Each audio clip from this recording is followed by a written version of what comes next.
aujourd'hui, voir le président de l'Assemblée nationale faire un accolade aussi serré avec les présidents de l'Assemblée nationale du Rwanda, je pense que significativement et même en termes symboliques, ça dénote qu'effectivement M. Vital Kamerhe est en antipode avec les stratégies communicationnelles, les stratégies d'image de la RDC contre le Rwanda. Et puis je me pose une question.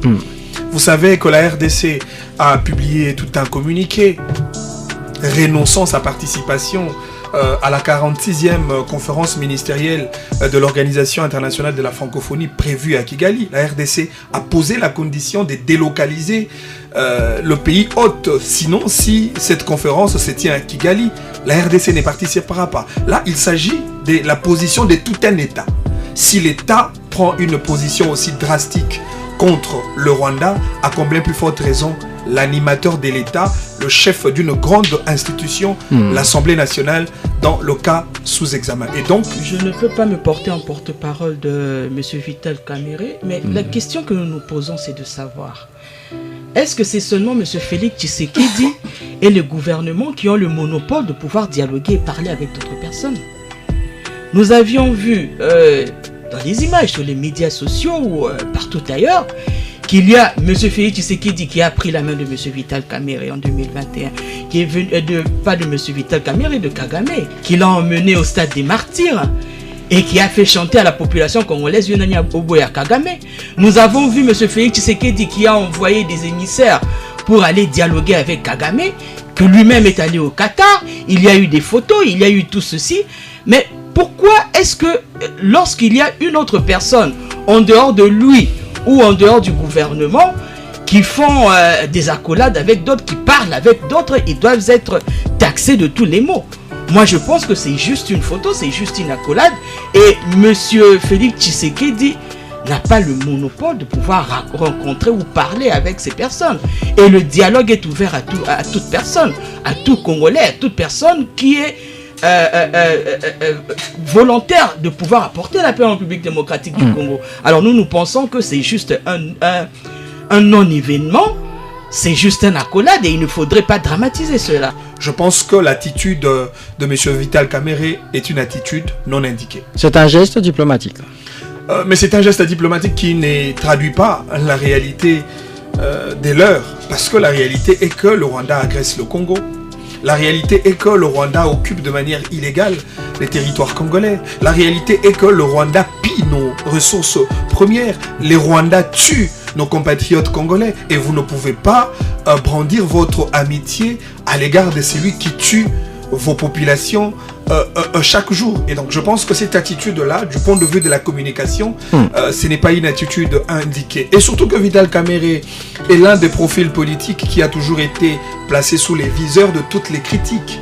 Déjà on le reproche de par sa passivité politique, parce que Vital Kamerhe, en le regardant, il n'arrive pas à placer un accent en termes de discours contre Joseph Kabila, contre le M23, autant contre le Rwanda, je dirais contre Paul Kagame, déjà qu'il fait partie d'une situation dans laquelle le peuple congolais oriente ses yeux braqués sur lui par rapport à son attitude au sujet du Rwanda. Faire encore un accolade aussi serré avec un dignitaire rwandais, je crois qu'il renforce le clou des critiques sur lui. Ça ne veut pas dire que M. Vital Kamerhe, juste au moment où il a fait l'accolade avec, je sais pas, donc on pouvait interpréter de la manière en sorte de dire que c'est un rebelle. Alors, il faudrait dire aussi que M. Félix Tshisekedi, lorsqu'il va rencontrer M. Kagame, il joue aussi le jeu du Rwanda. Il faudrait dire que Mme Wagner, lorsqu'elle fait des accolades avec le ministre des Affaires étrangères, on doit aussi la taxer de rebelle. À un moment donné, il faudrait que nous puissions être lucides dans ce que nous disons. M. Félix Tshisekedi lui-même, il avait dit que nous n'avons pas de problème avec le Rwandais, nous avons le problème avec Kagame.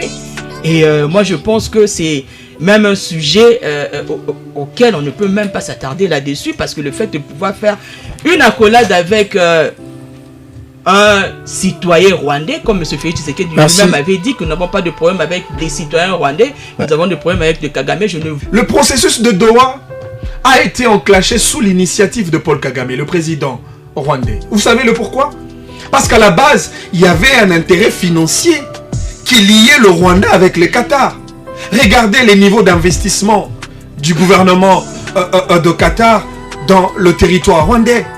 Regardez en termes de participation financière du Qatar dans le Rwanda. Et donc le Qatar avait tout intérêt d'appeler le Rwanda, discuter autour de la question qui oppose le Rwanda avec la RDC, alors que l'Union européenne a déjà lancé des sanctions contre cette usine de traitement d'or qui est d'investissement du Qatar. Et l'occasion faisant le larron, les Qatar comme partenaire financier important au milieu de deux États, la RDC et le Rwanda, les Qatar invitent les deux à discuter autour d'une voie de sortie pour installer la paix. Pareil, j'ai fini par là. Ouais. Pareil pour le processus de Washington. C'était sous l'initiative de Félix Tshisekedi. Lorsque Tshisekedi était allé vers Washington pour faire un accord minéré contre la sécurité, et les États-Unis estiment que nous ne pouvons pas faire un partenariat de développement. Nous ne pouvons pas investir sur un territoire qui fait l'objet d'une agression par un pays connu. Les États-Unis décident d'appeler le Rwanda sur la table et discuter. C'est là où nous en sommes. Posons-nous la question de savoir. Lorsque M. Félix Tshisekedi est allé demander de l'aide aux États-Unis et que M. Donald Trump a préféré ramener sur la table les agresseurs de notre pays, en faisant signer un accord à M. Félix Tshisekedi, où dans cet accord, on ne demande même pas réparation de plus de 10 millions des Congolais qui sont tombés dans ces guerres, ça va faire maintenant plus de 30 ans. On éponge tout ce qui s'est passé avec ces morts, avec ces soldats, nos FARDC qui se sont battus pendant plus de 3 décennies et qui sont décédés. Aujourd'hui, on ne demande pas réparation. Lorsque M. Manik Sienda parle de la résolution 2773, où l'on demande de pouvoir retirer immédiatement ces armées qui aujourd'hui sont en train d'agresser nos frères et sœurs. Alors que dans l'accord où M. Félix Tshisekedi a accepté, parce que même il a jeté de fleurs à Mme Wagner, où on demande à la RDC de pouvoir commencer d'abord par neutraliser les FDLR, alors que M. Félix Tshisekedi n'a même pas le contrôle du nord et du sud Kivu. Vous aviez même vu qu'après avoir signé cet accord, il y a eu le ministre des Affaires étrangères qui l'a dit devant Trump que le Rwanda ne quittera pas le sol congolais tant que le FDLR n'a pas été neutralisé. Madame, vous avez dit que la RDC a signé un accord qui a permis ou qui permettrait aux partenaires internationaux, en l'occurrence les États-Unis, de marcher sur nos minéraux. Mais non, vous l'avez reconnu qu'il s'agit d'un accord qui en réalité traduit l'échange, le minerai et la sécurité. C'est cela la réciprocité d'intérêt. Minerai contre paix. Minerai contre paix. Vous êtes une femme, vous êtes une maman. Et c'est en cela que j'ai beaucoup de respect, eu égard à votre combat et à votre lutte. Vous êtes maman dans une maison. Vous avez des appareils et des biens précieux. Vous avez l'écran, vous avez je ne sais pas quoi, des biens précieux dans votre ménage. Et votre fils tombe malade. Vous dites que je ne peux pas vendre ma télévision parce que cette télévision coûte tellement cher. Elle est tellement précieuse, je ne peux pas la vendre et je vais voir comment trouver d'autres moyens pour guérir mon enfant. Mais non, ça nous coûterait quoi si nous obtenons la paix à l'échange de nos minéraux?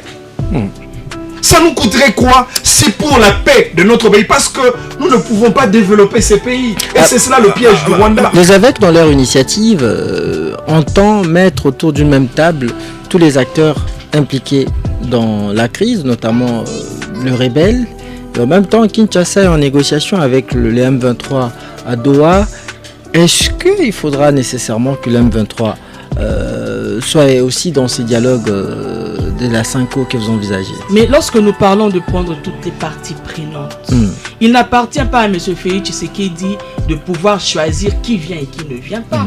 Parce que lorsqu'on veut avoir la paix, on met ensemble tous les fils pays pour pouvoir avoir cette paix durable. Et lorsque vous voyez que M. Félix Tshisekedi refuse de voir d'autres têtes sur cette table de négociation, alors c'est lui qui se constitue en pyromane. Alors vous ne devez pas dire aujourd'hui que c'est l'opposition qui joue à la politique, mais c'est M. Félix Tshisekedi qui, en refusant de voir d'autres têtes sur la table, ça voudra dire qu'il refuse totalement d'avoir la paix dans notre pays. Vous et moi, monsieur Moses, vous savez, nous savons, nous tous, que les États-Unis n'ont rien à gagner chez le Rwanda. Vous mettez cette femme-là qu'on appelle la RDC, et cette femme-là qu'on appelle le Rwanda, elle est tellement laide, elle est tellement moche, pas de valeurs, pas d'intelligence, et les États-Unis n'auront aucun intérêt à exprimer vis-à-vis du Rwanda. Parce que le minerai dont on parle, c'est un partenaire privilégié du Rwanda. Un partenaire privilégié, mais sur base de quoi? Un partenaire privilégié par rapport à quoi? Vous oubliez que les États-Unis sont des spoliateurs de minerais. Non, mais si ce sont des spoliateurs, et nous voulons que les États-Unis se transforment en un partenaire de développement sur nos minerais. Si autrefois le Rwanda était considéré comme un État commissionnaire, un État pont, pour créer de la désolation sur le territoire congolais afin de servir le multinational, les grandes puissances, les États-Unis, la RDC dit non. Et c'est même ça, le cœur de cette dichotomie entre le président Tshisekedi et le président Kagame. Parce que Tshisekedi dit désormais, la RDC ne sera plus considérée comme un terrain de récréation. La RDC ne sera plus considérée comme un pont sur lequel le Rwanda va exploiter et enfin tirer de ses dividendes après avoir servi ses partenaires internationaux. La RDC dit, tout celui qui veut un contrat de développement sur nos minéraux, il n'a qu'à venir et nous allons établir un contrat sur base d'un simple principe, les principes de réciprocité d'intérêt. Et les États-Unis, en voulant négocier, en trouvant les intérêts sur le territoire congolais, il dit non, je ne peux pas investir dans un pays qui fait l'objet d'une agression. Et donc, qu'est-ce qu'il faut faire? Il faut faire revenir sur la table des négociations le Rwanda. C'est ce que les États-Unis ont fait. On a appelé le Rwanda pour que le Rwanda discute avec la RDC pour que cette paix-là que nous aurons permettrait aux États-Unis d'investir sur le sol congolais dans un climat paisible et un climat de paix. Tout en faisant fi de crimes commis par le Rwanda au Congo, c'est ça? Non, mais la question de crime, j'ai même entendu madame évoquer l'aspect de la réparation. Vous savez, le Rwanda c'est un pays barbare, c'est un pays voyou, c'est un pays criminel. J'ai entendu M. Manix se contredire lorsqu'il parle de la neutralisation des FDLR, et entre-temps il dit que les FDLR n'existent pas, alors que dans leur accord qu'ils ont signé le 27 juin, le gouvernement a bel et bien accepté de pouvoir neutraliser ces FDLR. Notons que le Rwanda a dit qu'il restera sur le sol congolais jusqu'à la neutralisation des FDLR. Alors si eux disent que les FDLR n'existent pas sur notre sol, ça veut dire que le Rwanda ne partira jamais. Neutraliser conjointement les FDLR avec le Rwanda. Non, c'est la mission de la République démocratique du Congo en 100.7. Lorsqu'on parle de la mission de la RDC, on parle de la neutralisation des FDLR. Mais moi je suis choqué lorsque M. Manix dit ici que les FDLR n'existent pas, alors ça revient à dire que le Rwanda ne partira jamais. C'est ça le point. Ils vont partir comment? Parce que vous avez accepté de neutraliser. Et tant que vous n'avez pas neutralisé les FDLR, le Rwanda ne partira pas. Ça voudrait dire que vous êtes en train de jouer à un jeu où vous cherchez à désinformer pour voiler la population. Vous avez accepté de neutraliser les FDLR. Mais comment le Rwanda partira si vous n'avez pas su neutraliser les FDLR? Je comprends maintenant pourquoi est-ce que Madame la ministre Wagner n'a même pas su répondre aux journalistes lorsqu'on lui a posé la question de savoir quand est-ce que la paix reviendra en République démocratique du Congo. Parce qu'après signature, il y a eu le ministre des Affaires étrangères qui a dit que tant que le FDLR ne sera pas neutralisé, le Rwanda ne partira pas. Et c'est ça la question. Lorsque Madame la ministre dit que cette question est une question à 1 million de dollars, le ministre rwandais l'avait dit à Trump, à Donald Trump. Dans cet accord, s'il vous plaît, qu'en déant 90 jours, il y aura retrait à condition que les FDLR soient neutralisés. Et moi, j'ai peur personnellement, lorsque M. Manix dit sur le plateau que les FDLR n'existent pas, ça voudrait dire qu'ils ont fait un jeu. Alors, posons-nous la question de savoir qui est le vrai allié au Rwanda. Lorsque M.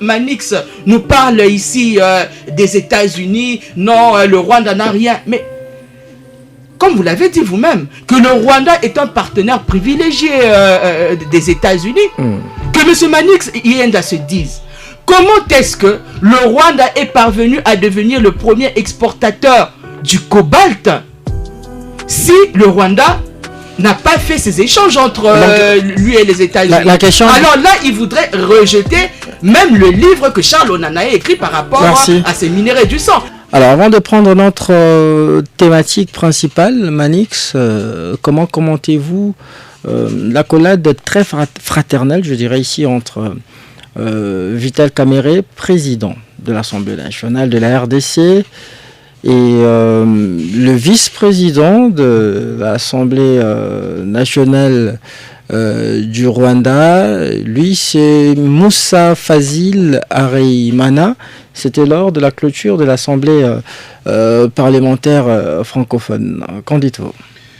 Moi, je n'apprécie pas la posture du président de l'Assemblée nationale, surtout pendant cette période des vicissitudes politiques, cette période de tension, où il y a beaucoup d'encre et beaucoup de salive sur la question du Rwanda à tout point de vue. Vous savez, nous sommes dans un état de guerre réellement déclenché contre le Rwanda, et nous avions accepté de prendre une position de posture et de résilience contre l'agresseur qui est déjà connu tant sur le plan international que sur le plan national, autant pour le niveau de l'Union africaine qui reconnaissent effectivement que c'est le Rwanda qui agresse le Congo. Et donc aujourd'hui, la posture de nos autorités, effectivement, doit être une posture des ruptures, une posture des résistances et une posture qui doit effectivement traduire le désaccord de la RDC vis-à-vis du Rwanda que nous considérons comme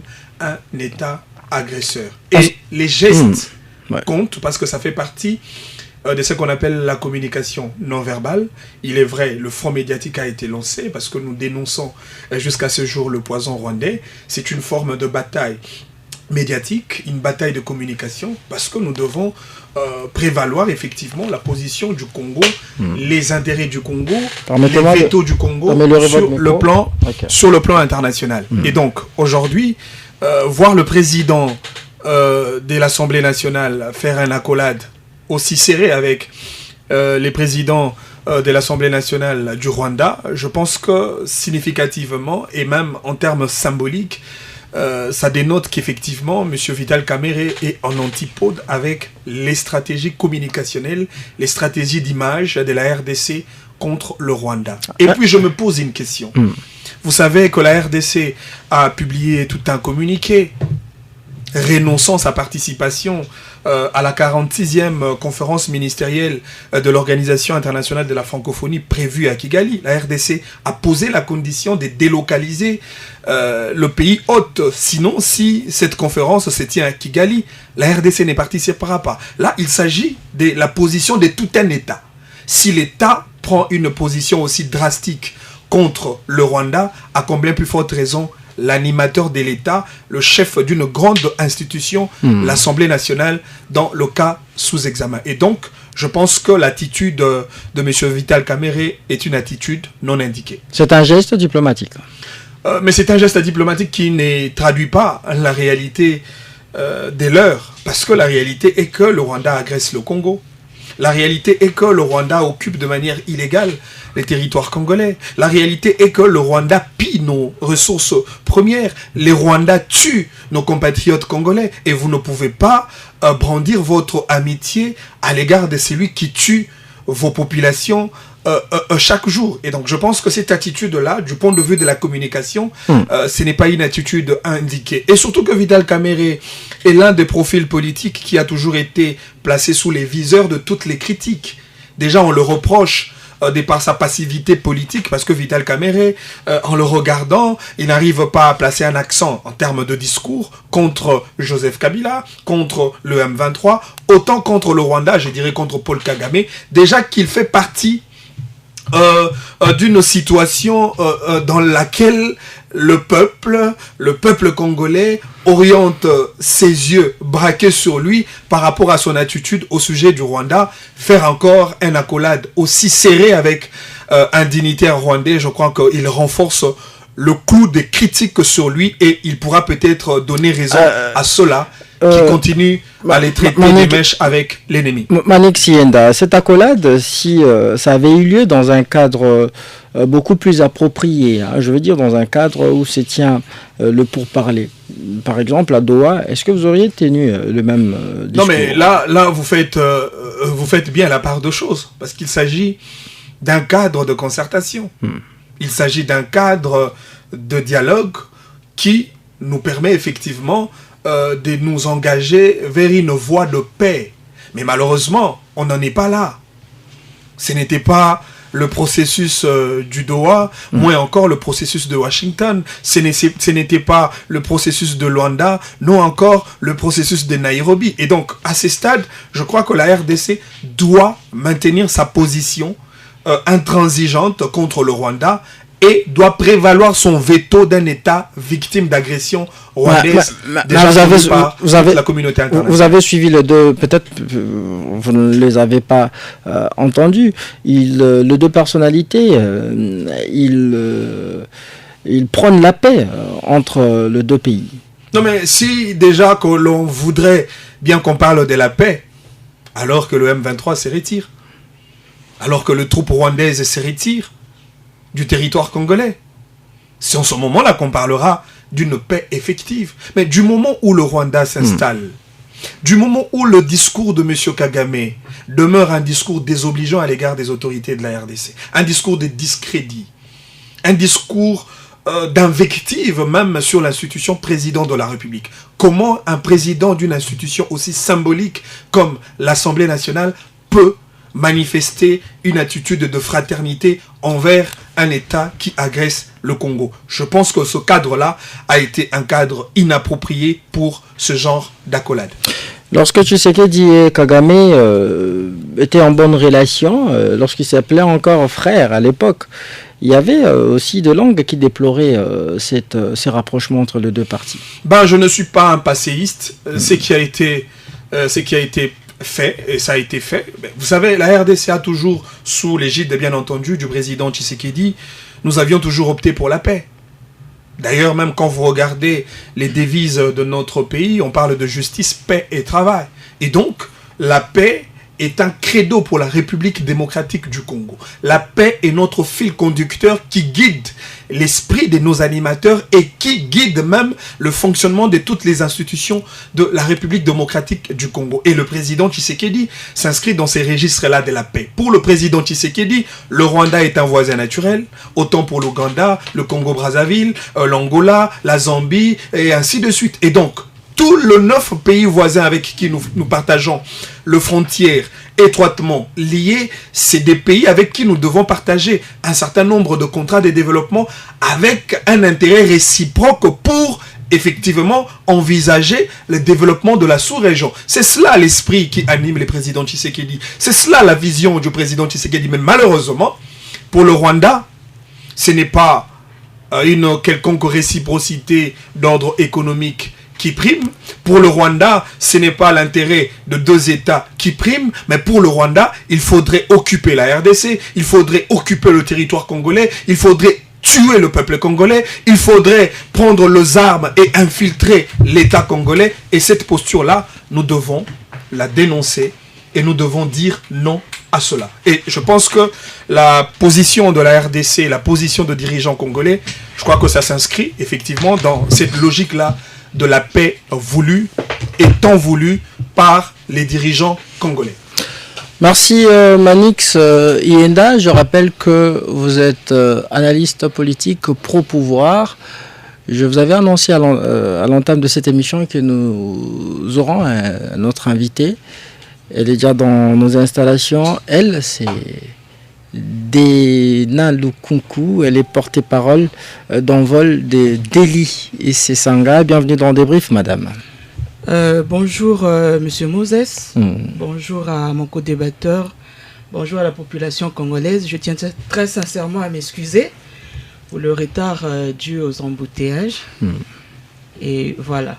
Alors d'entrée de jeu, votre co-débatteur fustige ou réprouve totalement l'attitude de Vital Kamerhe, qui, lors de la clôture de l'Assemblée parlementaire francophone, a eu l'accolade avec le député rwandais. Quel est votre point de vue?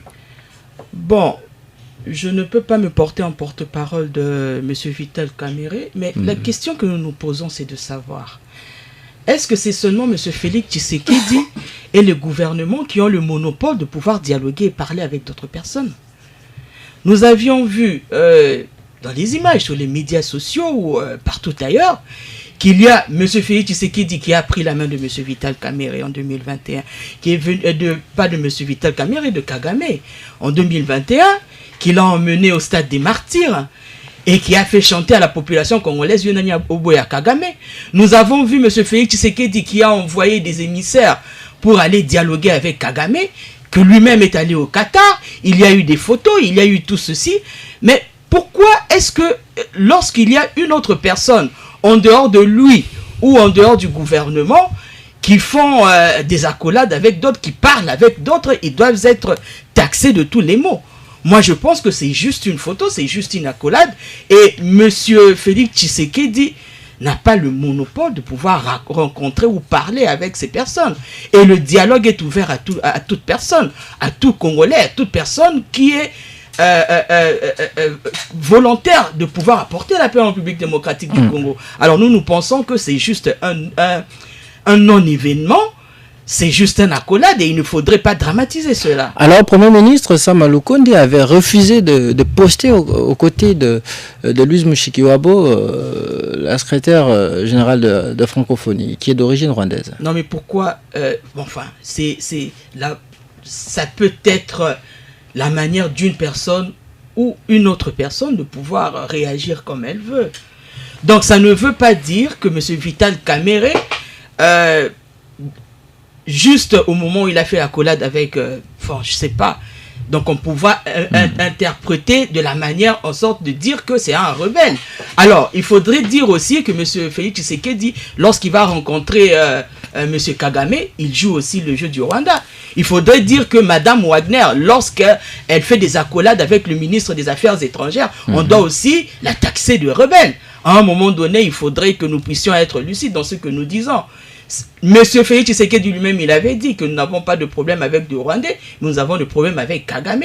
Et moi, je pense que c'est même un sujet auquel on ne peut même pas s'attarder là-dessus, parce que le fait de pouvoir faire une accolade avec un citoyen rwandais, comme M. Félix Tshisekedi lui-même avait dit que nous n'avons pas de problème avec des citoyens rwandais, nous avons des problèmes avec le Kagame. Je ne vois pas pourquoi est-ce qu'on doit s'éterniser pour diaboliser. Merci Dena Lukunku. Je rappelle que vous êtes porte-parole d'Envol.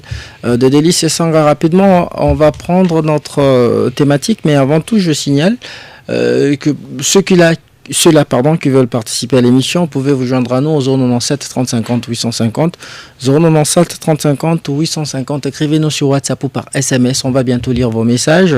Vous savez, le parti politique de Joseph Kabila, de Moïse Katumbi, de Délice Sanga, de Seth Kikuni, Franck Diongo, Jean-Claude Vouemba, ainsi que certaines organisations de la société civile ont, dans une déclaration commune, jugé insuffisant l'accord de Washington.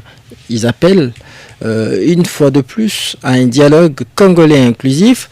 Ils réaffirment leur soutien au processus proposé par les évêques de la Cinco et les CC, qui le présentent comme un dialogue représentatif de forces politiques sociales congolaises et dont l'agenda ouvert permet aux participants de traiter sans tabou de tous les sujets pertinents, avec pour seul objectif l'état des droits, la paix et la concorde nationale. Fin des citations. J'aimerais que vous preniez cette question en premier, Dena Lukunku, puisqu'elle vous concerne beaucoup plus. Vous êtes partie prenante. Votre parti a également signé cette déclaration. Alors, pourquoi jugez-vous l'accord de Washington insuffisant ? Mais c'est parce que d'abord, lorsque nous voyons le contenu de cet accord, nous voyons que la RDC a plus à perdre qu'à gagner. les personnes qui avaient été envoyées à Washington pour pouvoir signer cet accord. Parce que si nous pouvons que lire le point 6 et le point 7 par rapport aux accords, enfin, nous voyons beaucoup plus que cet accord est plus un accord commercial qu'un accord de paix. Alors, lorsque vous lisez dans le préambule de cet accord, je ne sais pas si mon co-débatteur Manix pourra me contredire par rapport à cela, il y a à l'intérieur, écrit noir sur blanc, que dans ces processus d'accord, bien, qui avait déjà bel et bien été signé depuis le 27 juin de cette année,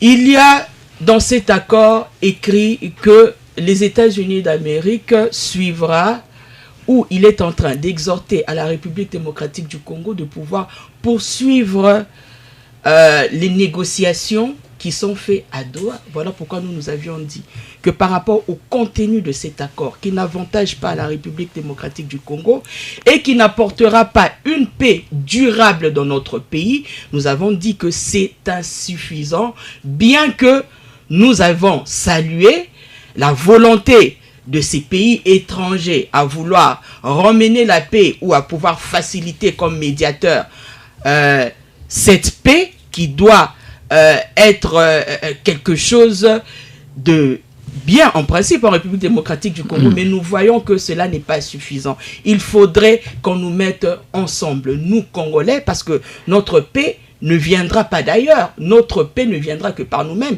Et nous, ce que nous demandons à M. Félix Tshisekedi, c'est qu'il ne puisse pas, en tant que père de famille, en tant que père de la nation, rejeter ses responsabilités à d'autres personnes.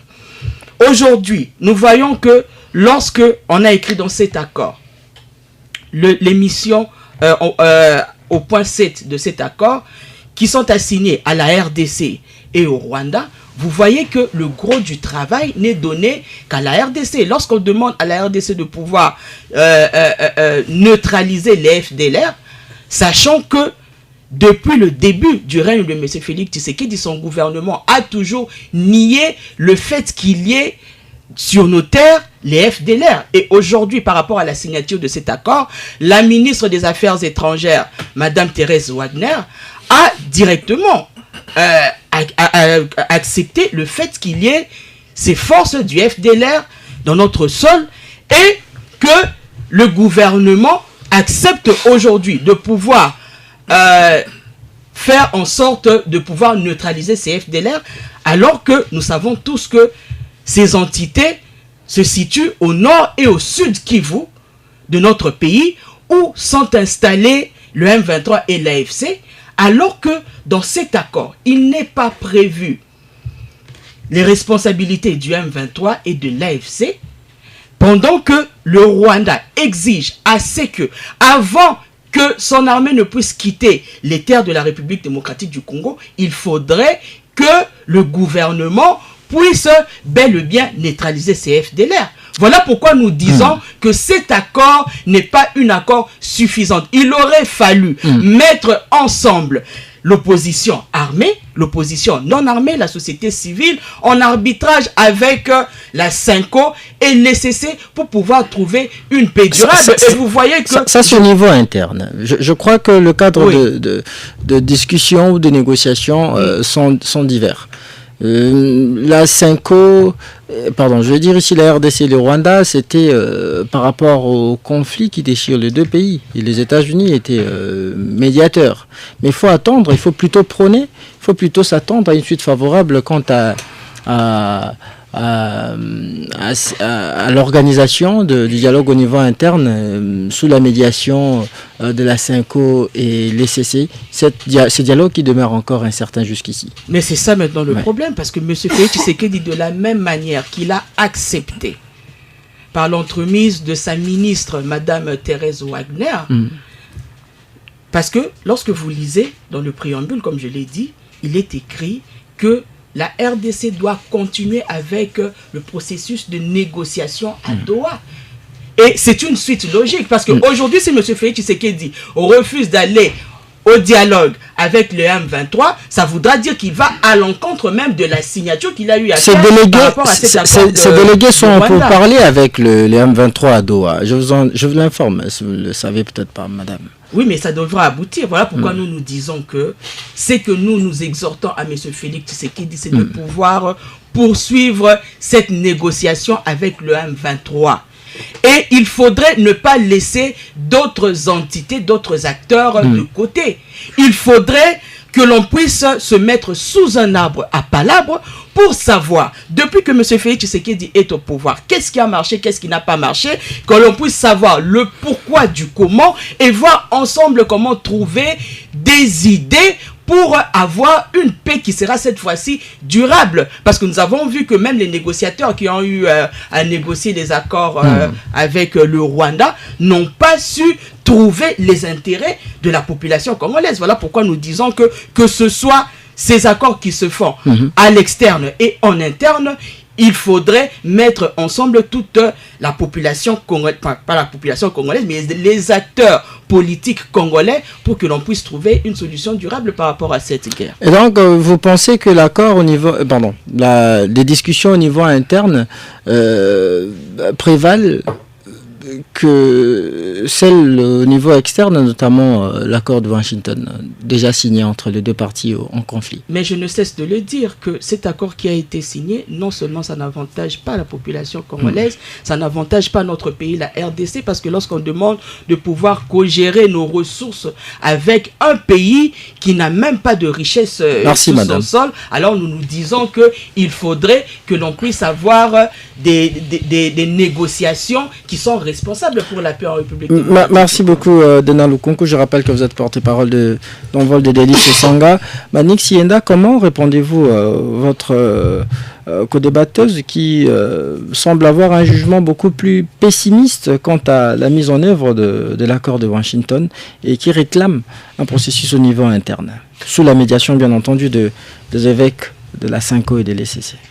Moi, je comprends la position de l'opposition politique de notre pays. C'est une opposition qui tire le drap de son côté. C'est une opposition qui n'arrive pas à faire la part de choses quand il s'agit d'un intérêt de la nation par rapport aux intérêts partisans. C'est une opposition qui n'arrive pas à rester attachée et corroborée même à l'esprit des règles de la République. Je parle des règles de la République parce qu'il y a tout un répondant juridique qui organise l'opposition politique dans notre pays. Et dans cette loi, c'est prévu dans l'article 16.4 que l'opposition politique a l'obligation, effectivement, de privilégier le dialogue et la concertation sur les grandes questions d'intérêt national et dans la résolution des différents politiques internes. C'est une obligation posée par la loi qui organise l'opposition politique. Mais malheureusement, l'opposition politique aujourd'hui agit comme, non pas comme un sapeur-pompier, mais plutôt comme des pyromanes.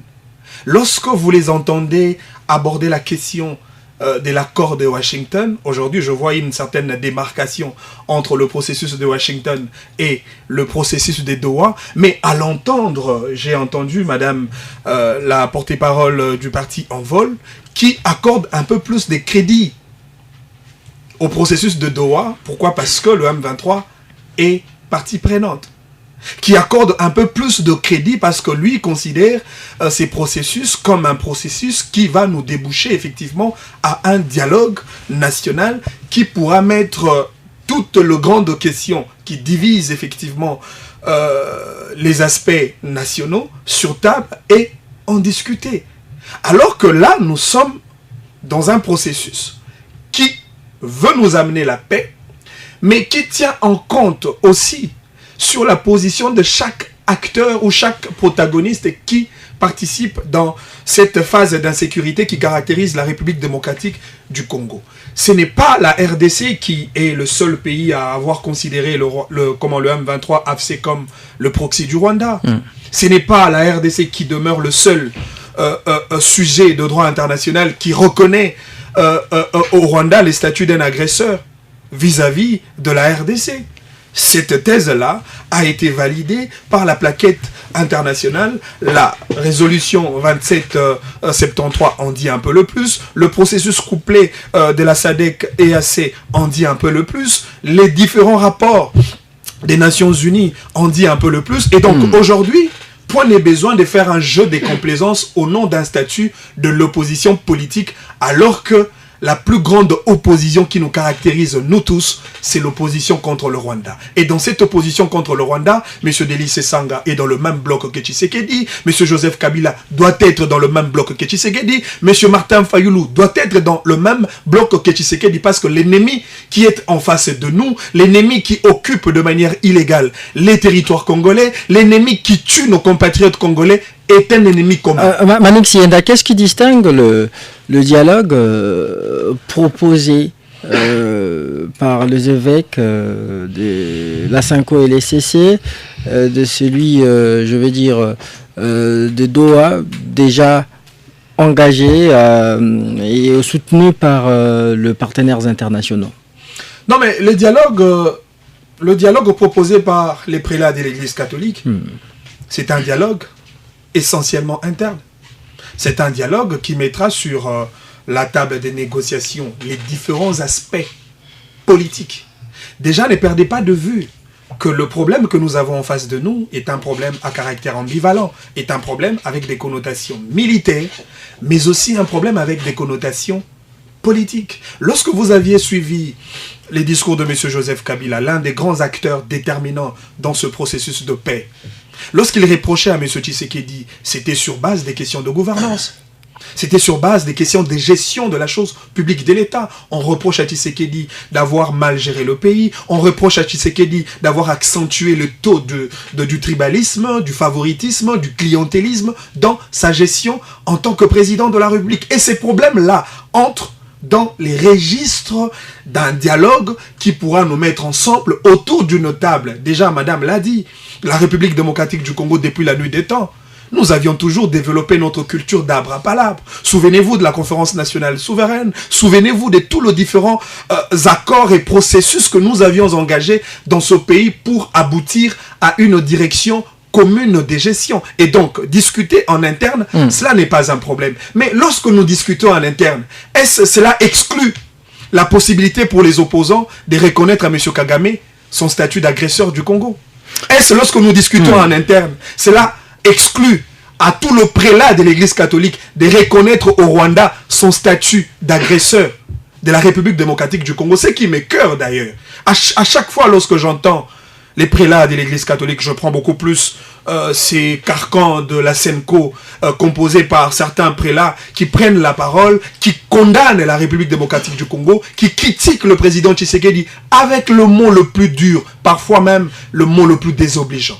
Mais malheureusement, lorsqu'il s'agit du Rwanda, lorsqu'il s'agit de Paul Kagame, ces prélats gardent silence. Ils ne disent aucun mot. Pourquoi des poids, des mesures? Et on se demande, les prélats jouent en réalité le jeu de qui? Pourtant, ce sont les membres de l'Église. Et avant même d'être membres de l'Église, pasteurs d'une quelconque religion, ce sont des Congolais de surcroît. Il s'agit de notre pays qui est agressé. Est-ce lorsque le prélat vont se permettre de dire que le Rwanda agresse le Congo, ils cesseront d'être prélats? Ils cesseront d'être pasteurs? Ils vont s'écarter de leur mission en tant que pasteurs? Non. Qu'est-ce que vous leur reprochez? Le deux poids deux mesures. La passivité dans la démarche. La complicité avec l'ennemi. Le fait de condamner la RDC. Et l'incapacité de condamner le Rwanda.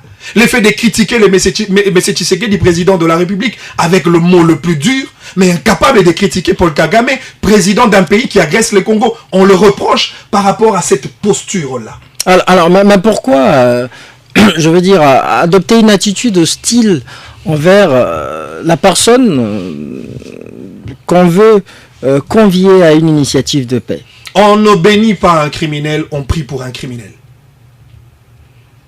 On n'est pas complice à un criminel. Je ne pense pas que les prélats de l'Église catholique sont dans une démarche de vouloir dire à Monsieur Nanga, que la paix de Dieu soit avec vous, Boboto Bondeko, vous allez quitter les territoires congolais et les seigneurs se souviendra de vous. Il ne s'agit pas de ces discours-là. Alors, je l'ai dit, si c'est la question posée à votre co-débatteuse d'Envol, je l'ai dit, si plusieurs forces politiques de l'opposition, mais également sociales, restent en désaccord avec le format de l'accord de Washington, comment réagissez-vous à cela? Non, mais j'ai entendu Madame la porte-parole du parti Envol. Je ne comprends pas. Lorsqu'on manifeste un désaccord à un accord qui doit nous débarrasser en réalité des désaccords qui nous caractérisent avec le Rwanda, je ne comprends plus. On dit que la RDC va dans ces dialogues-là, disons dans ces processus-là, en étant faible. Mais non, nous sommes déjà un pays faible. Nous sommes déjà en position de faiblesse. L'ennemi est sur le territoire congolais. Les troupes rwandaises sont sur le territoire congolais. Et lorsqu'on parle de la paix, dans cet accord de paix de Washington, ce n'est pas le Rwanda qui serait les bénéficiaires de la paix, c'est la RDC. Ce n'est pas le Rwanda qui est agressé, c'est la RDC. Lorsqu'on parle de respect des lignes frontalières, l'intangibilité de nos frontières, l'intégrité territoriale, qui en est bénéficiaire? C'est la RDC et non le Rwanda.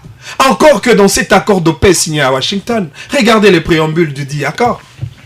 On considère comme partie intégrante l'acte déclaratif des principes signés entre la RDC et le Rwanda.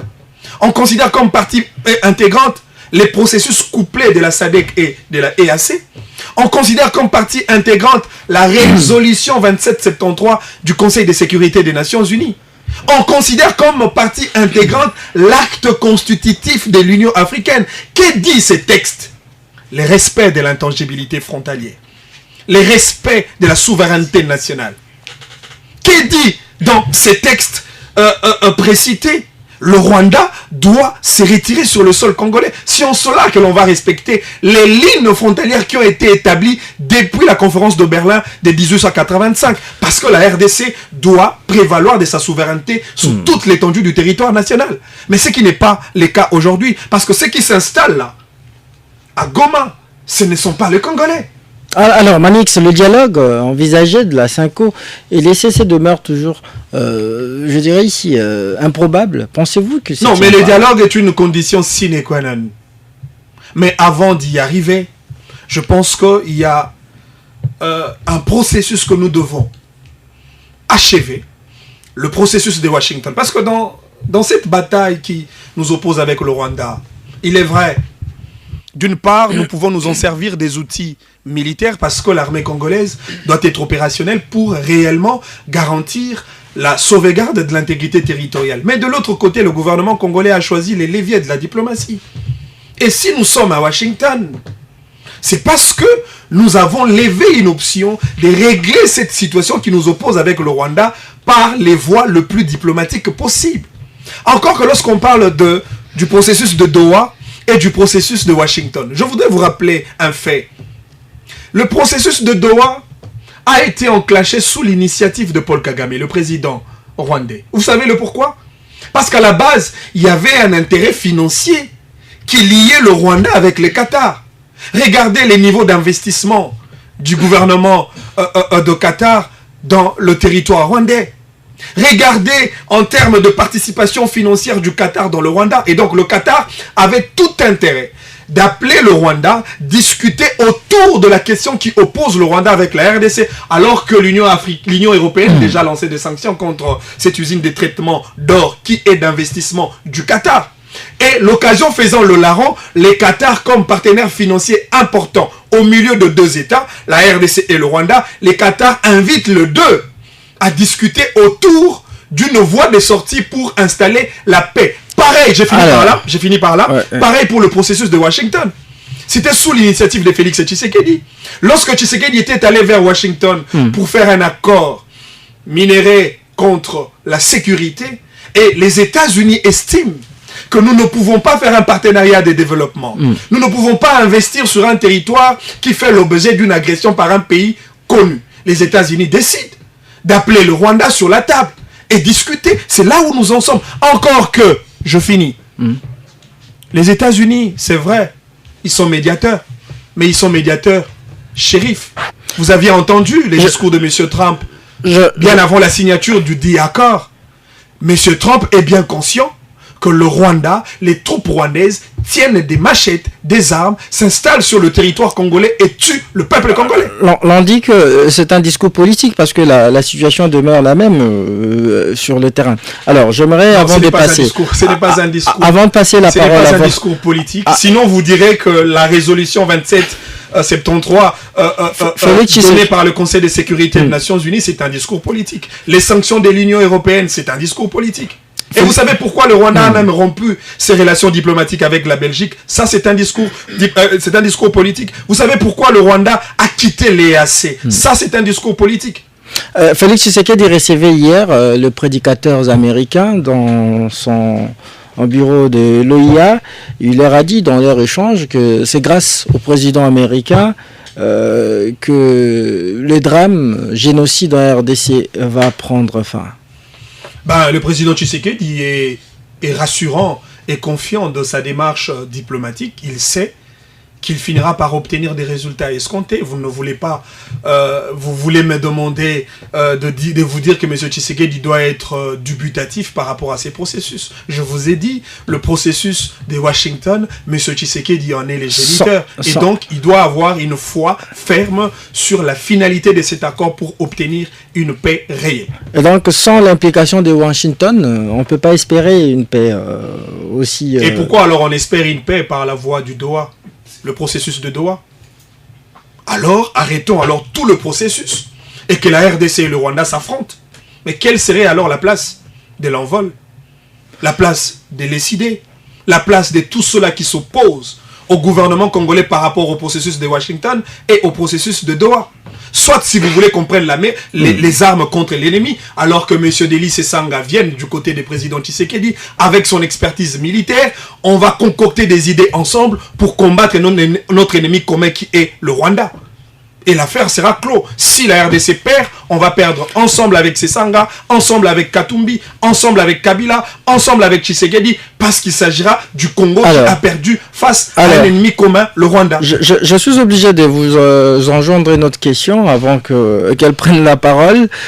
Pourquoi Tshisekedi semble montrer aux Congolais qu'il est incapable de ramener la paix en tant que président de la République? Vous voulez dire que le président Volodymyr Zelensky de l'Ukraine est incapable d'apporter la paix parce que la guerre en Ukraine contre la Russie dure il y a plus d'une année déjà? Pourquoi ce parallélisme? Non, mais parce nous sommes dans un contexte congolais. Non, mais oui, nous sommes dans deux contextes différents, certes, mais il s'agit d'une occupation, d'une agression d'un État contre un autre. Il s'agit d'une guerre qui perdure dans le temps. Et donc, aujourd'hui, vous ne pouvez pas condamner Tshisekedi pour avoir engagé toutes les machines possibles afin d'apporter la paix au bénéfice du Congo, alors que cette guerre-là a daté plus d'une décennie, et ça, vous le savez. Merci. Pourquoi pendant 18 ans, Joseph Kabila ne l'avait pas résolu? Merci beaucoup, Manik Sienda. Alors, Dena Lukunku, que risque le pays si jamais ce dialogue inclusif que vous envisagez n'a pas lieu? Je pense que vous allez me donner le même temps. Vous avez le même temps d'antenne. Plus de 10 minutes. Non, il a eu 12 minutes. Voilà, donc je pense que ça sera équitable. Oui. Ce que je pourrais dire à M. Manik Sienda, c'est que pour faire preuve, ou bien pour faire la bonne politique, il faudrait faire preuve d'une haute intelligence et d'une lucidité inouïe. Parce que lorsque vous ne faites pas preuve d'une lucidité inouïe, vous tergiversez. Et Monsieur Manix nous parle du rapport 2773 des Nations Unies. La résolution.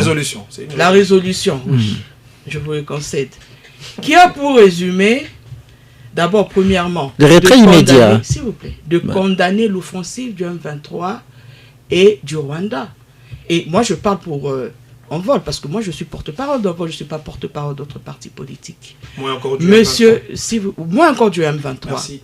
Voilà pourquoi je voudrais dire que M. Delis Sesanga avait fait un discours où il avait condamné le M23, il avait condamné le Rwanda. Et nous pensons que c'est quelque chose d'insuffisant. Il faudrait condamner, oui, mais nous, Envol. Qu'est-ce que nous avions dit à M. Félix Tshisekedi? en 2019 lorsqu'il est devenu président de la République. Ce n'est pas parce que M. Manix Yenda s'est décidé, parce qu'il l'a fait volontairement, de pouvoir prêter une béquille à M. Félix Tshisekedi en chantant Fachi Béton, que tout le monde doit le faire.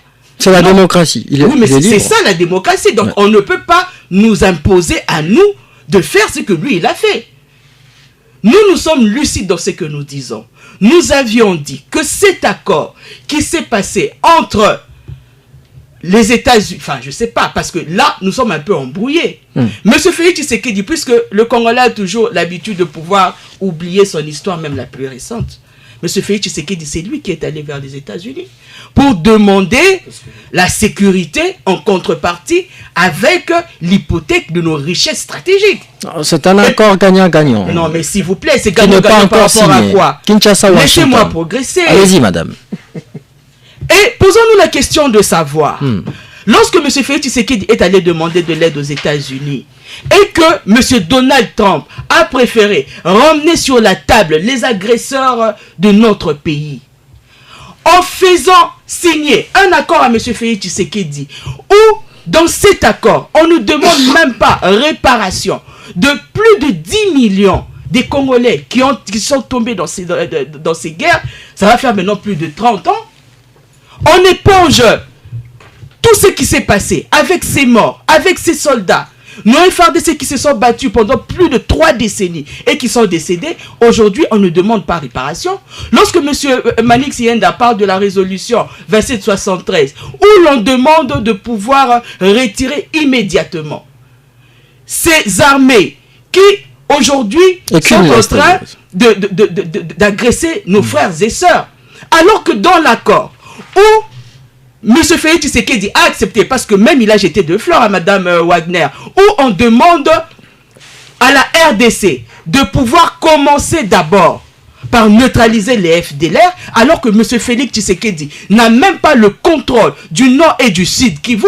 Vous aviez même vu qu'après avoir signé cet accord, il y a eu le ministre des Affaires étrangères qui l'a dit devant Trump que le Rwanda ne quittera pas le sol congolais tant que le FDLR n'a pas été neutralisé. Maintenant que M. Félix Tshisekedi nous dise, lorsque Envol avait demandé à M. Félix Tshisekedi en 2019 de pouvoir refonder l'armée, de pouvoir faire en sorte de remettre sur pied l'administration de notre pays, aujourd'hui vous voyez que la DEMIAP et l'ANR ne sont là que derrière les opposants, au lieu de pouvoir extirper ces infiltrés que eux ont toujours... Ils ont toujours parlé des infiltrés au sein de notre armée. Mais jusque-là, ils continuent à pleurnicher. Et que ce soit la DEMIAP, que ce soit l'ANR, personne ne fait son boulot de pouvoir sortir de cette armée ces infiltrés. Nous avons vu que M. Félix Tshisekedi a, parce que moi je l'ai dit personnellement, que M. Félix Tshisekedi a volontairement rendu cette armée faible. Ces soldats qui ont ce patriotisme-là, qui ont la volonté de pouvoir se battre. Aujourd'hui, vous voyez qu'il y a plus d'un milliard de dollars qui avaient été assignés pour pouvoir remettre en os notre armée, faire de cette armée une armée dissuasive. Mais il y a eu des détournements et aujourd'hui, notre armée se trouve en position de faiblesse. Et pour que M. Félix Tshisekedi puisse faire des négociations qui avantagent la population, on va demander au Rwanda de pouvoir co-gérer nos minéraux avec nous, la RDC. Tshisekedi avait démenti cela. Il avait dit qu'il a démenti en disant il a bradé parce le que, minerai. non, mais s'il vous plaît, nous disons que cet accord est tout simplement la continuité de l'accord commercial qui avait commencé à être effectué entre M. Félix Tshisekedi et Kagame. Parce que lorsque M. Félix Tshisekedi a appelé Kagame en République démocratique du Congo et qu'il avait dit par son émissaire M. Bitselele que l'on a donné nos richesses au Rwanda, c'est parce que le Rwanda a un carnet d'adresses. Et nous voyons que tout ceci, c'est justement pour pouvoir avantager les États-Unis, avantager le Rwanda au détriment de la population congolaise. Dites-nous, lorsque cette raffinerie qui se trouve au Rwanda commencera à recevoir nos minéraux du Congo, quel Congolais pourra avoir de l'emploi au Rwanda? Est-ce que c'est le Congo qui est avantagé par rapport à cela? Voilà pourquoi nous nous disons... Il a été souligné que le minerai de la RDC dans cet accord seront raffinés au Rwanda. Mais attendez, c'est pour ça moi j'ai dit, si vous m'avez bien suivi, que depuis 2021, M. Félix Tshisekedi avait conclu un accord commercial avec le Rwanda. Annulé par rapport à quoi? Parce que vous avez vu qu'il y a cette continuité avec cet accord bilatéral entre le Rwanda et la République démocratique du Congo. Voilà pourquoi nous demandons assez que l'on ne puisse pas faire oublier la vraie histoire à la population congolaise. Parce que lorsque vous lisez cet accord en son point 6, vous voyez que le Rwanda a beaucoup plus à gagner par rapport à la République démocratique du Congo. Et nous avions dit que si il y avait ce dialogue entre les opposants armés, les opposants non armés, la société civile en arbitrage avec la CENCO, comme ceux-ci avaient parlé du pacte social de la paix. Cet accord bilatéral entre le Rwanda et la République démocratique du Congo n'aurait pas eu lieu parce que vous voyez que même les États-Unis a exhorté à la République démocratique du Congo de pouvoir continuer avec cette négociation avec le Qatar. Donc vous voyez qu'il n'y a pas eu une solution durable par rapport à cet accord qui avait été signé le 27 juin, comme il y a eu comme c'était le cas plutôt avec les 10 autres accords qui sont passés et qui n'a pas ramené la paix durable dans notre pays. Dena Lukunku, comment répondez-vous à ceux qui voient dans votre appel au dialogue une manœuvre politique que un véritable élan patriotique? Il n'y a pas de manœuvre politique. Tout ce que nous voulons, c'est une paix durable en République démocratique du Congo. Parce que lorsque M. Manix Iyenda parle ici des églises catholiques en disant que l'église est du côté du Rwanda, mais sachant que l'église catholique est une église qui est au milieu du village. Et l'église catholique a ses églises partout dans le monde entier. Que ce soit au Rwanda, que ce soit en Ouganda, que ce soit en République démocratique du Congo, que ce soit aux États-Unis, partout dans le monde entier, il y a l'église catholique. Et l'église ne peut que être au milieu du village. Et rappelez-vous qu'avant que l'église catholique ne puisse commencer avec cette démarche, l'église était venue voir M. Félix Tshisekedi pour parler par rapport à cette tournée qui devait être faite. Et M. Félix Tshisekedi avait accepté le fait que ces pères des églises puissent procéder à cette démarche. Et voilà la raison pour laquelle vous avez vu. Lorsque la démarche avait pris fin, les églises catholiques et les CC sont revenus sur la table avec M. Félix Tshisekedi pour pouvoir lui faire un rapport de ce qui s'était passé.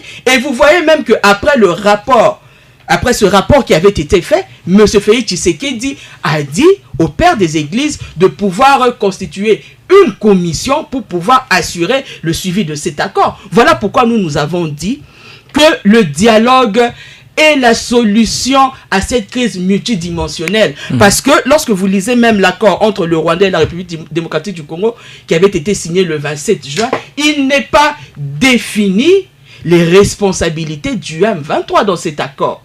Mais on demande à M. Félix Tshisekedi de pouvoir poursuivre avec le dialogue entre le M23 et la République démocratique. Voilà pourquoi nous avons dit que, s'il vous plaît, je vais chuter par là. Oui. Voilà pourquoi nous disons que si M. Félix Tshisekedi avait écouté l'opposition en mettant sous l'arbre à palabre l'opposition armée, l'opposition non armée, la société civile et tout ce monde-là, il n'aurait pas eu ce torchon que nous appelons accord entre le Rwanda et la République démocratique du Congo, parce que le Rwanda a eu plus à gagner que notre pays. Les évêques, dans leur initiative, entendent mettre autour d'une même table tous les acteurs impliqués dans la crise, notamment le rebelle, et en même temps Kinshasa est en négociation avec le M23 à Doha.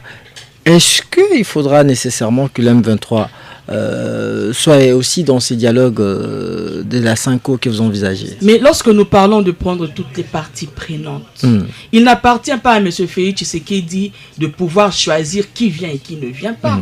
Parce que lorsqu'on veut avoir la paix, on met ensemble tous les fils pays pour pouvoir avoir cette paix durable. Et lorsque vous voyez que M. Félix Tshisekedi refuse de voir d'autres têtes sur cette table de négociation, alors c'est lui qui se constitue en pyromane. Alors vous ne devez pas dire aujourd'hui que c'est l'opposition qui joue à la politique, mais c'est M. Félix Tshisekedi qui, en refusant de voir d'autres têtes sur la table, ça voudra dire qu'il refuse totalement d'avoir la paix dans notre pays. C'est quelque chose de simple. Merci beaucoup, Dena Lukunku. Je rappelle que vous êtes porte-parole d'Envol de lycée Sangha. Continuez à nous envoyer vos messages au 097 30 50 850. 097 30 50 850. On va bientôt lire vos messages. Manik Sienda, on nous a fait croire ici que l'accord de Washington devrait immédiatement mettre fin à la rébellion, et jusque-là on constate un tout petit peu une sorte d'impasse dans la mise en pratique, dans la mise en œuvre, vais-je dire, de cet accord, si bien que sa période je veux dire ici d'exécution va jusqu'à 90 jours. Alors qu'est-ce qui explique ce triomphalisme dans le camp du pouvoir? Qu'est-ce que vous en dites? Je ne voudrais pas emprunter vos mots parce que moi je reste républicain et je voudrais vous rassurer qu'il y aura la paix. Je voudrais vous rassurer. La voie qu'a empruntée le président de la République va obtenir la paix au bénéfice du peuple congolais. Mais seulement il faut savoir que lorsqu'on est dans un processus diplomatique, c'est un processus de longue haleine. Dans la diplomatie, il y a beaucoup d'acrobatie. La diplomatie n'apporte pas des résultats immédiats. Parce que dans la diplomatie, il y a des négociations et négociations. Bien avant même qu'on arrive à cet accord, il y a eu une déclaration de principe signée entre les deux États. Et dans ces déclarations de principe, il y avait des points qui ont été soulevés, notamment la question de la souveraineté et intégrité territoriale, la question de la préoccupation des sécuritaires, la question des cadres d'intégration économique régionale, la question des retours de déplacés internes et des réfugiés, la question du maintien de la MONUSCO et des mécanismes pour pacifier la région, mais aussi la question du dit accord. Ça veut dire que aujourd'hui, nous venons d'un point A et là, nous sommes en train d'avancer. Et donc, moi, je crois que cet accord de Washington va devoir apporter des solutions et peut-être des solutions qui pourra permettre à la RDC d'avoir du temps pour renforcer son armée. Parce que moi, j'ai toujours été convaincu qu'une paix obtenue par la voie des négociations, ça a toujours été, ça c'est d'après ma conception de choses, une paix temporaire. Mais une paix obtenue par la victoire d'une armée, c'est cela une paix durable. Parce que s'il faudrait parler de l'accord, déjà j'imagine l'accord que M. Joseph Kabila avait signé avec le M23. En réalité, le M23 allait disparaître de manière définitive. Si le M23 réapparaît, effectivement, parce que cette paix apparente qui nous a été donnée par Joseph Kabila, ça a été obtenu par de voie d'un accord entre la République démocratique du Congo et le groupe rebelle. C'est une paix temporaire, mais pour avoir définitivement une paix, celle-là que je considère des considérables et des durables, ce serait une paix obtenue par la victoire de notre armée. D'où la stratégie diplomatique pour moi, c'est une stratégie de gestion de temps qui permettrait à la RDC, entre-temps, d'organiser son armée, de doter à l'armée d'un dispositif militaire capable de protéger l'intégrité territoriale. Parce qu'aujourd'hui, il faut qu'on se le dise. Nous sommes en froid avec le Rwanda, mais demain, ça peut être l'Angola. Demain, ça peut être le Congo-Brazzaville. Et quelle sera la position de la RDC lorsque nous aurons le même problème que nous avons aujourd'hui, demain, avec le Rwanda, avec la Zambie, avec le Burundi, avec l'Ouganda, si nous n'avons pas à la base une armée dissuasive et capable de protéger et d'assurer l'intégrité territoriale. Voilà pourquoi il est important de restructurer l'armée. Il est important d'augmenter en termes de budget prévu pour l'armée congolaise. Il est important d'acheter des avions, des bateaux de guerre pour préparer la guerre future. On dit qu'il veut la paix, prépare la guerre. Mais je voudrais quand même revenir sur 2-3 éléments évoqués par la porte-parole du parti Envol. Madame, vous avez dit que la RDC a signé un accord qui a permis ou qui permettrait aux partenaires internationaux, en l'occurrence les États-Unis, de marcher sur nos minéraux. Mais non, vous l'avez reconnu qu'il s'agit d'un accord qui en réalité traduit l'échange, le minerai et la sécurité. C'est cela la réciprocité d'intérêt. Minerai contre paix. Minerai contre paix. Vous êtes une femme, vous êtes une maman. Et c'est en cela que j'ai beaucoup de respect, eu égard à votre combat et à votre lutte. Vous êtes maman dans une maison. Vous avez des appareils et des biens précieux. Vous avez l'écran, vous avez je ne sais pas quoi, des biens précieux dans votre ménage. Et votre fils tombe malade. Vous dites que je ne peux pas vendre ma télévision parce que cette télévision coûte tellement cher. Elle est tellement précieuse, je ne peux pas la vendre et je vais voir comment trouver d'autres moyens pour guérir mon enfant. Mais non, ça nous coûterait quoi si nous obtenons la paix à l'échange de nos minéraux? Ça nous coûterait quoi si pour la paix de notre pays, parce que nous ne pouvons pas développer ces pays. Et c'est cela le piège du Rwanda. Manix, l'accord en soi n'est pas encore signé. Cet accord minier entre Kinshasa et Washington, je l'avais dit. On courtise, on semble ici courtiser les États-Unis. Laissez-moi vous terminer ma question. L'on semble courtiser les États-Unis pour arracher ces deals minéraux contre paix. Est-ce pour autant que les États-Unis doivent laver le Rwanda qui porte ici la signature, je vais dire, du génocide congolais.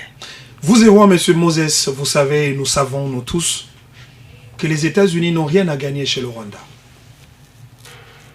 Vous mettez cette femme-là qu'on appelle la RDC, et cette femme-là qu'on appelle le Rwanda, elle est tellement laide, elle est tellement moche, pas de valeurs, pas d'intelligence, et les États-Unis n'auront aucun intérêt à exprimer vis-à-vis du Rwanda. Parce que le minerai dont on parle... C'est un partenaire privilégié du Rwanda. Un partenaire privilégié, mais sur base de quoi? Un partenaire privilégié par rapport à quoi? Vous oubliez que les États-Unis sont des spoliateurs de minerais. Non, mais si ce sont des spoliateurs, et nous voulons que les États-Unis se transforment en un partenaire de développement sur nos minéraux. Si autrefois le Rwanda était considéré comme un État commissionnaire, un État pont, pour créer de la désolation sur le territoire congolais afin de servir le multinational, les grandes puissances, les États-Unis, la RDC dit non. Et c'est même ça, le cœur de cette dichotomie entre le président Tshisekedi et le président Kagame. Parce que Tshisekedi dit désormais, la RDC ne sera plus considérée comme un terrain de récréation. La RDC ne sera plus considérée comme un pont sur lequel le Rwanda va exploiter et enfin tirer de ses dividendes après avoir servi ses partenaires internationaux. La RDC dit, tout celui qui veut un contrat de développement sur nos minéraux, il n'a qu'à venir et nous allons établir un contrat sur base d'un simple principe, les principes de réciprocité d'intérêt. Et les États-Unis, en voulant négocier, en trouvant les intérêts sur le territoire congolais, il dit non, je ne peux pas investir dans un pays qui fait l'objet d'une agression. Et donc, qu'est-ce qu'il faut faire? Il faut faire revenir sur la table des négociations le Rwanda. C'est ce que les États-Unis ont fait. On a appelé le Rwanda pour que le Rwanda discute avec la RDC pour que cette paix-là que nous aurons permettrait aux États-Unis d'investir sur le sol congolais dans un climat paisible et un climat de paix. Tout en faisant fi de crimes commis par les Rwandais au Congo, c'est ça? Non, mais la question de crime, j'ai même entendu madame évoquer l'aspect de la réparation. Vous savez, le Rwanda c'est un pays barbare, c'est un pays voyou, c'est un pays criminel.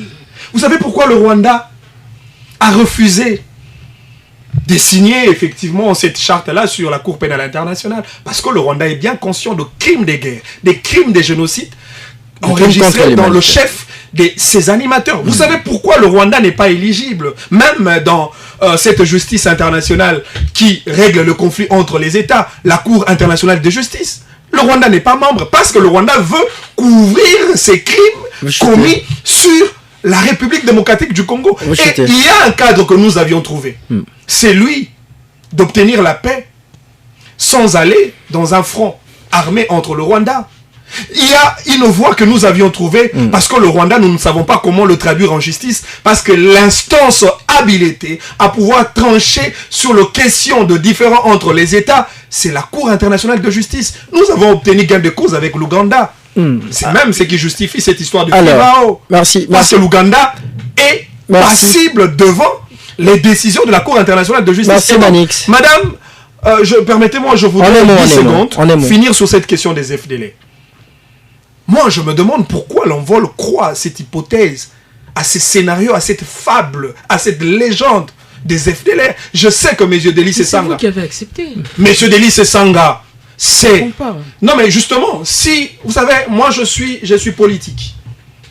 Je suis communicant. Et de surcroît, je suis congolais. Et c'est en cela que je donne raison aux opposants. Lorsqu'ils jettent un discrédit sur M. Christophe Lutundula, qui avait reconnu. En réalité, les FDLR n'existent pas. Si vous demandez au Rwanda aujourd'hui... Tshisekedi a dit que c'est une force résiduelle. S'il vous plaît. Effectivement, nous avons la responsabilité. Parce qu'en tant que peuple, nous exerçons un contrôle citoyen sur le dirigeant. Merci. Si les FDLR existent, est-ce que le Rwanda peut nous dire là où se trouvent les FDLR? Merci Manix. Merci Manix. Alors, Dena Lukunku, rapidement, avant de lire le message, dites-nous, l'accord Cinco-ECC demeure encore en perspective. Jusqu'à quand continuerez-vous à attendre la mise en œuvre? Je veux dire, les dialogues Cinco-ECC demeurent encore en perspective. L'attente sera peut-être un peu plus longue, on ne sait pas. Moi j'ai parlé ici de la lucidité. Lorsque nous prenons des sujets politiques, de la bonne gouvernance de notre pays, il faudrait faire preuve de beaucoup de lucidité. J'ai entendu M. Manix se contredire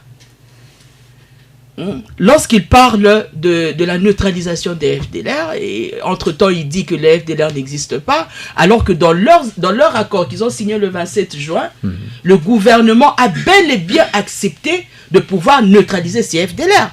Notons que le Rwanda a dit qu'il restera sur le sol congolais jusqu'à la neutralisation de FDLR. Alors si ils disent que les FDLR n'existent pas sur notre sol, ça veut dire que le Rwanda ne partira jamais. Neutraliser conjointement les FDLR avec le Rwanda. Non, c'est la mission de la République démocratique du Congo en 100.7. Lorsqu'on parle de la mission de la RDC, on parle de la neutralisation des FDLR. Mais moi je suis choqué lorsque M. Manix dit ici que les FDLR n'existent pas, alors ça revient à dire que le Rwanda ne partira jamais. C'est ça le point. Ils vont partir comment? Parce que vous avez accepté de neutraliser. Et tant que vous n'avez pas neutralisé les FDLR, le Rwanda ne partira pas. Ça voudrait dire que vous êtes en train de jouer à un jeu où vous cherchez à désinformer pour voiler la population. Vous avez accepté de neutraliser les FDLR. Mais comment le Rwanda partira si vous n'avez pas su neutraliser les FDLR? Je comprends maintenant pourquoi est-ce que Madame la ministre Wagner n'a même pas su répondre aux journalistes lorsqu'on lui a posé la question de savoir quand est-ce que la paix reviendra en République démocratique du Congo. Parce qu'après signature, il y a eu le ministre des Affaires étrangères qui a dit que tant que le FDLR ne sera pas neutralisé, le Rwanda ne partira pas. Et c'est ça la question. Lorsque Madame la ministre dit que cette question est une question à 1 million de dollars, le ministre rwandais l'avait dit à Trump, à Donald Trump. Dans cet accord, s'il vous plaît, qu'en déant 90 jours, il y aura retrait à condition que les FDLR soient neutralisés. Et moi, j'ai peur personnellement, lorsque M. Manix dit sur le plateau que les FDLR n'existent pas, ça voudrait dire qu'ils ont fait un jeu. Alors, posons-nous la question de savoir qui est le vrai allié au Rwanda. Lorsque M. Manix nous parle ici des États-Unis, non, le Rwanda n'a rien, mais comme vous l'avez dit vous-même, que le Rwanda est un partenaire privilégié des États-Unis, que M. Manix Yenda se dise, comment est-ce que le Rwanda est parvenu à devenir le premier exportateur du cobalt si le Rwanda n'a pas fait ces échanges entre lui et les États-Unis? Alors là, il voudrait rejeter même le livre que Charles Onana a écrit par rapport à ces minéraux du sang. Et si je peux répondre par rapport à cette histoire de la 5 en 30 secondes. En 30 secondes, je pourrais répondre. Jusqu'à quand est-ce que nous allons attendre que ce dialogue se fasse? Mais M. Félix Tshisekedi, s'il n'est pas pyromane de ce pays, s'il ne cherche pas à mettre le feu dans ce pays, nous pensons que la meilleure solution, c'est de pouvoir mettre ensemble les acteurs politiques, qu'ils ne choisissent pas les visages, qu'ils ne choisissent pas les acteurs politiques, mais qu'ils se disent que pour que la paix paix plutôt revienne en République démocratique du Congo, il faudrait qu'ils mettent ensemble les opposants armés, les opposants non armés, la société civile en arbitrage avec le Cinco. C'est cela seulement que nous allons régler ce problème par rapport à la crise multidimensionnelle qui se trouve en République démocratique du Congo actuellement. Merci beaucoup Adena Lukunku. Nous osons croire que cette question de FDLR est un caillou dans la chaussure de Kinshasa. Nous passons rapidement à la lecture des messages de nombreux Congolais qui nous suivent ici à Kinshasa et en province. Bonjour en débrief, ce monsieur Francis depuis la commune de Ngaliema. Il dit, voilà le résultat de la transhumance politique. Manix Yenda a perdu toute sa lucidité et sa pertinence qu'il avait avant d'intégrer l'Union sacrée. Comment défendre un accord qui est en défaveur de la RDC? C'est vraiment triste pour la jeunesse congolaise. Bonjour, mon émission, c'est Maître Patient Paul Mbaya Matete. Je salue la présence de Maître Manix Yenda et son intelligence dans ses analyses. Cet accord est une victoire pour nous Congolais car la paix est certaine, voulait-il dire. J'aime le débat, mais pas la haine contre l'individu de Félix Tshisekedi qui présente la dame dite opposante. Bon, je ne sais pas ce qu'il voulait dire. Bonjour RTGA, c'est grand révolutionnaire à Mekaou. L'accord à Washington est alibisoté. Les Congo est vendu par son propre fils Félix Kamere et Judith Samalukonde. Ce sont eux qui ont vendu mon pays. Bonsoir RTGA. Vraiment, le bloc de l'opposition a raison de dire que cet accord qui est signé aveuglément, par sentiment, ne doit jamais rétablir la paix à l'est du pays. Aujourd'hui, je crois qu'au Congo, le seul politicien digne, c'est Fayulu. Message de Jean Boutouakani depuis Tchad Bambila. Autre message, bon après-midi, monsieur Moses. Je suis monsieur Aimé Okalo depuis Matadi. Je salue Manix Yenda.